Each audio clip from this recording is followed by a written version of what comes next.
Welcome to Merschman Seeds Cup of Joe.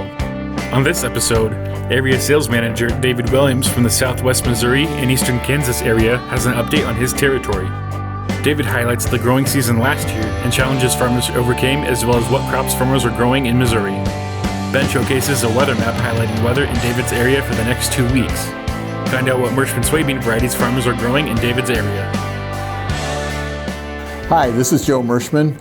Welcome to Merschman Seeds Cup of Joe. Today we have Ben and Lynn, as well as Turk. And Lynn, we got a special guest today, don't we? We do. Today we have David Williams. He's an area sales manager that covers Southwest Missouri and parts of Kansas. So David, do you want to kind of give our viewers a description of your area and kind of the overview of David Williams? Yep, I'm David Williams. Live in Pilot Grove, Missouri, which is in the Cooper County. To give you a better idea, I'm about 30 miles west of Columbia and 7 miles south of I-70. So that's kind of where I live at. My area runs up to Sheraton County to the north, which is up along 24 Highway, Brunswick, Salisbury.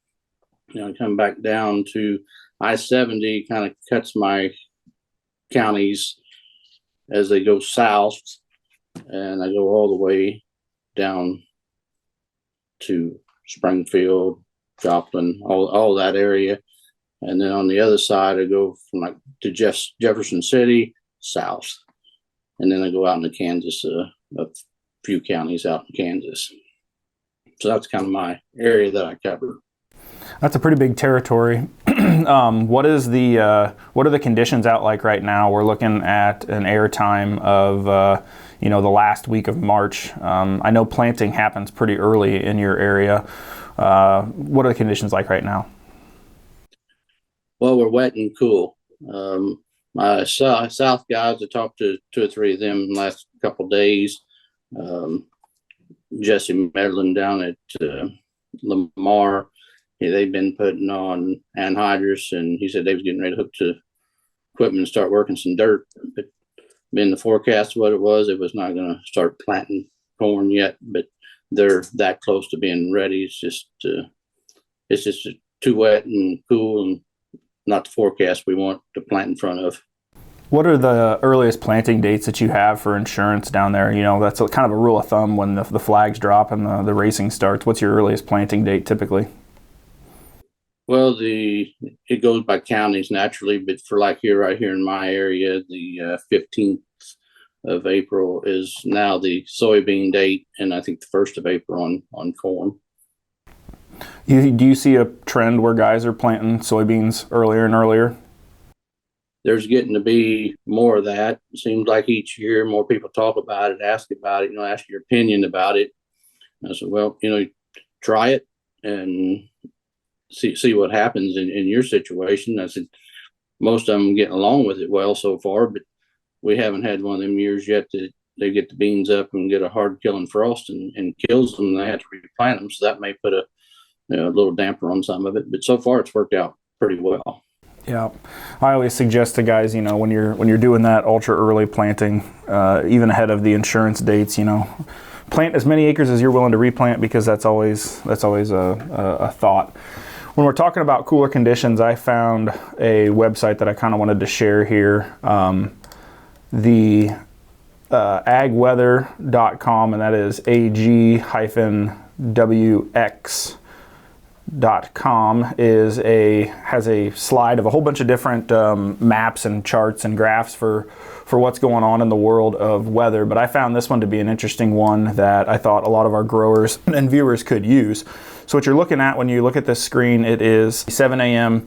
Wednesday. That is the day that we are taping this, the 22nd of March. And you can see by what we're looking at here is the black line is the gradient between what is 50-degree soil temps and warmer. The greens are in the mid 40s, and the blues up here are in the 30s. So what this is a 2-week sliding window. You can look at where that black line moves, and obviously when we're planting corn, it's a little bit more important. We want 45-degree soil temps if you're planting that corn into that at the absolute earliest, even maybe 40 if you have really warm weather coming for the foreseeable future, where that corn plant is going to be pulling in moisture that is warm, and it's growing into a condition where it is in that warming pattern. And you can see as this dances along, we can stop about halfway through this point, but that line doesn't really move north of Interstate 70. And we look at the date there, we're at Tuesday, March 28th, so that'd be next week. And then we slide that window all the way out. The first day for David's area, that would look like we're getting a couple days in the 50s, is the 2nd of April.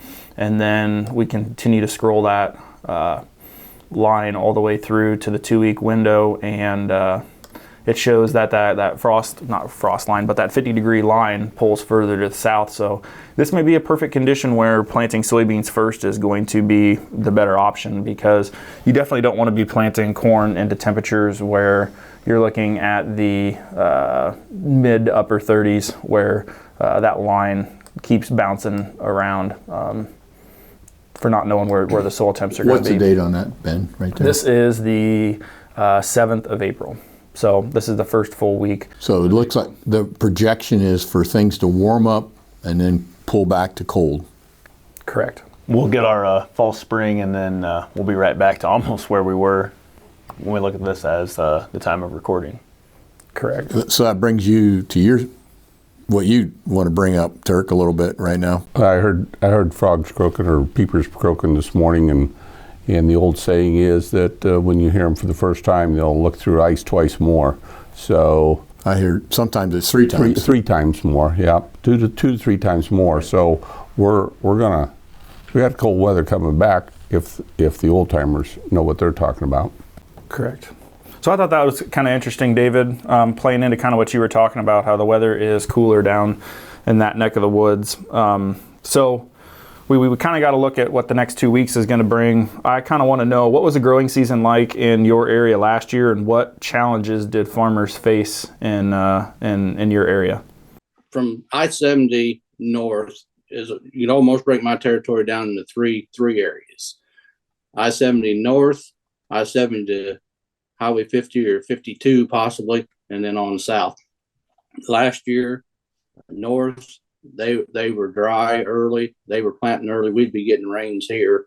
And like I say, I'm 7 miles south of I-70, and we was wet and couldn't do anything. And I'd go up to Rick Hayes's, and I'd go up through Marshall and up through that direction to get to his place, and the planters were rolling, dust was flying, and they were getting her done. And we were sitting here, we couldn't do anything. And then through the summer, they continue to get rains north. My I-70 50 highway, we get a shower once in a while, and then you get below 50 highway or 52 highway for sure. It just burned up down there. They zeroed out corn down there in that area. It was pretty tough. Yeah, we never like to hear about that, but it definitely shows a lot of the differences in the different regions of the world and the challenges that they were seeing. So some of those drought-prone acres, what are the farmers doing? What are those guys? I mean, what is their strategy for this year to overcome some of those harsher drought conditions? Is there any crop rotation changes? Are they introducing different crops, or what's the strategy? In some of those areas, they're going back to corn, just because the insurance paid out better on their total loss on their corn as planting beans and raising some beans. They're better off, they say, going back to corn. So some areas are going back strictly to corn, which sounds kind of funny, but that's what they're doing. What about wheat? Is wheat an option that a lot of growers would be looking for as a cash crop to kind of avoid those drought-like conditions? Because you have, like as Joe says, from soup to nuts, I believe is the saying. You have everything from really tough dirt that has more rocks than soil in it in certain spots, and you have some really, really productive bottom ground as well. So I guess back to the original question. Wheat's, we've grown in wheat, and it's been a good crop, and that's probably what some of them should be looking at more than they do. Wheat can be really good. If you have a good wheat year, they'll continue to grow wheat, but if you have a bad year on wheat, get rained on, the test weight goes to pot, they'll kick wheat out the next year, and it'll take 3 or 4 years for them to get back in the mood to plant wheat. So wheat's a very touchy deal for us, really. What's the markets? Where are your markets for where you sell your wheat at? We can go to Kansas City or St. Louis, either one from here. Gotcha. From my area right here, it's Kansas City buys and St. Louis buys both. Gotcha.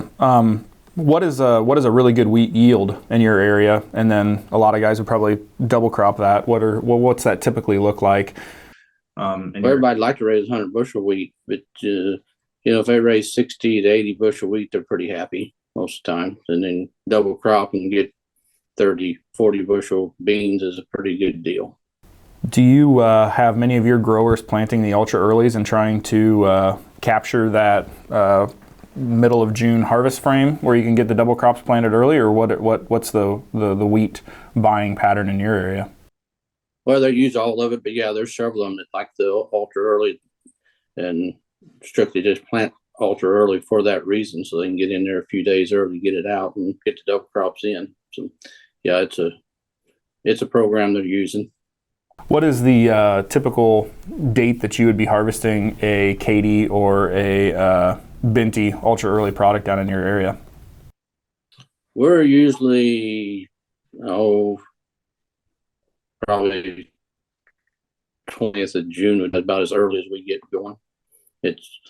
We're usually done by the 4th of July if weather allows. So it don't take very long to run over the acres anymore. They can get over acres in a day's time. And but yeah, I'd say the 20th of June would probably be about as early as we get going. We failed to mention this in the earlier portion of this, but you are also a CCA certified crop advisor. A good portion of our sales force is actually certified crop advisors. Not necessarily that customers ask about it, but what do you feel is the advantage to having that CCA certification, and do you feel like that sets you apart from some of the other seedsmen in the industry? Well, you have the knowledge. If they do ask you questions, you do have the knowledge to answer the questions and make yourself a little more value to them. Good.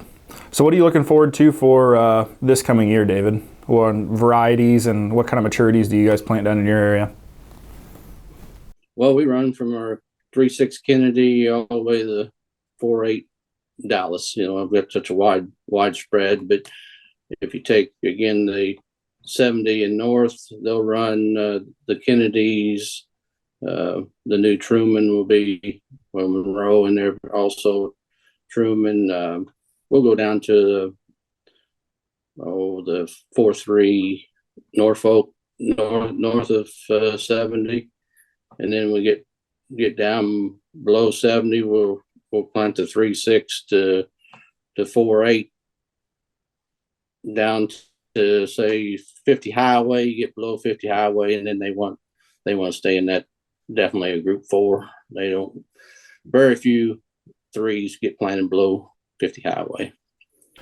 So David, there's a lot of kind of talk especially when you talk with northerners about Missouri having some tougher growing conditions, and the soil isn't as forgiving. But you've got some guys and had some test plots last year that really shined. I mean, I think you had one plot that averaged into the 80s. So what are some of those Kennedy Truman type products? What are you excited about from a high-end potential, or what did you see coming out of those particular beans from last year? Well, yeah, Wayne Stahl up at Quarter, he always has good crops. The Kennedys, I think, went 98 bushel in his plot last year, which is crazy. It's just awful good. Truman's are going to be another good leader for us on the good dirt. The Norfolks the last couple of years have done good in the plot over Felgers. Last year they were second in the plot. The year before they was first in the plot. Dallas won Felger's plot last year. I don't remember the numbers off the top of my head, but they were good beans. Yeah, those are we use the whole lineup. We use it all pretty much from 3.6 to 4.8, 4.9. That's some pretty good numbers there, especially given the circumstances that you talked about that you guys dealt with. From top to bottom, if our products are yielding that well and adding value to the producers, it's pretty tough to not get excited about soybeans in Missouri. One Rick Hayes customers had 200 acres field, or a little better than 200 acres field of Kennedy's last year, and they averaged over the scales 87 bushel. He was pretty tickled. Yeah, that we hear stories about Kennedy, that particular product, doing that from Tennessee to almost to I-80 in Iowa. So it definitely has a broad adaptation and really shines where guys are managing it extremely well and rewarding them for that. Shift gears a little bit here, David. What do you want to tell the folks about you personally? What outside of Merschman's makes David Williams tick? What are some of your passions and hobbies, and what do you like to do in your spare time? Well, my grandkids are the first thing. They're the most fun. They're full of energy and make you feel good when they're around. Besides the family, I have a farm myself, and I run a few cows, calves, and I enjoy working with them and taking care of them. If I have time, I like to go fishing and hunting, but that seems like that don't get to happen very often. But other than that, that's kind of a thing. And watching the grandkids play sports, two older ones, 6 and 5, they started basketball this year at the YMCA down Boonville, and it was. You have to have somebody there to watch to enjoy it.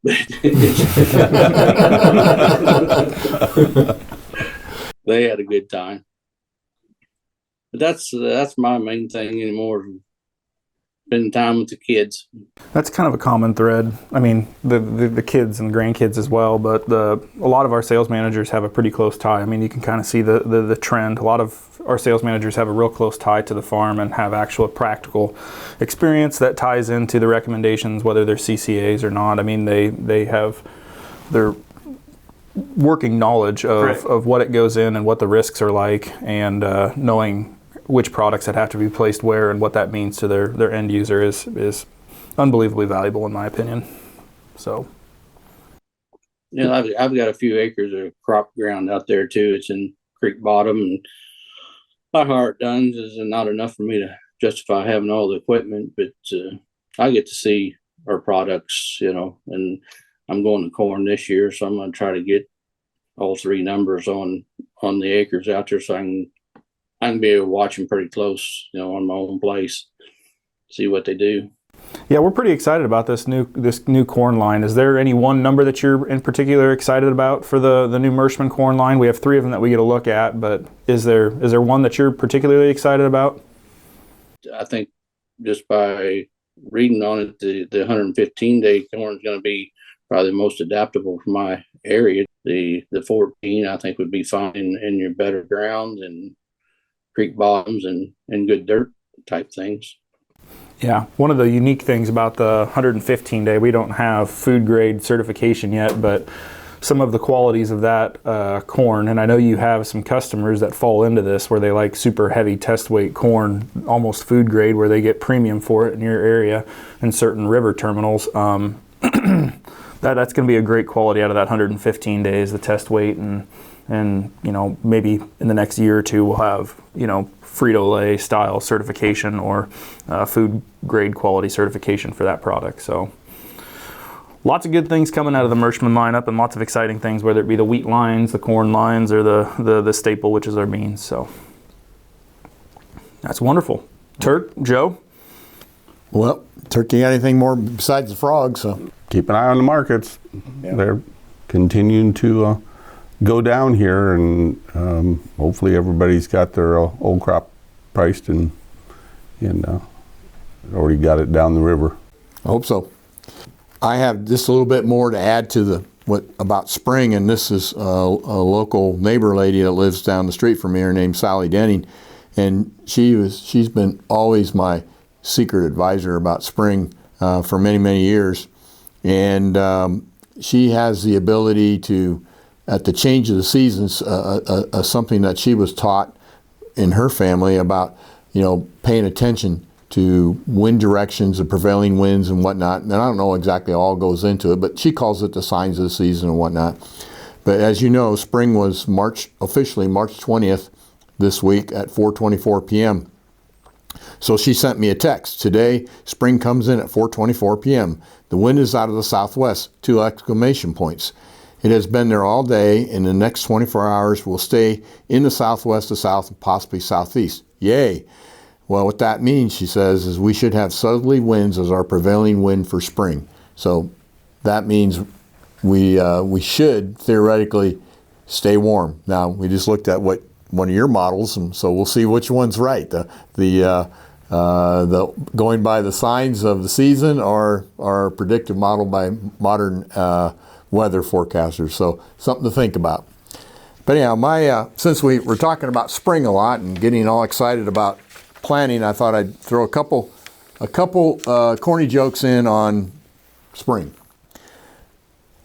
I want to ask you guys are very astute insect folks and whatnot. Can bees fly in the rain? Not without their yellow jackets. Okay. Which superhero likes spring the best? All the superheroes out there that our kids follow so well. What do they like best? Robin. Batman and Robin? Okay. Well, we'll end it on that because I'm sure by now there's a lot of groans going on. But anyhow, that one there you can tell your kids because they'll like that one. But anyhow, thank you, David, for being a part of our show today. And as always, we appreciate our customers and potential customers. We're working very hard to get all the seed out. Looks like we're going to be on schedule. And we hope that your family is healthy and safe. We'll see you next week.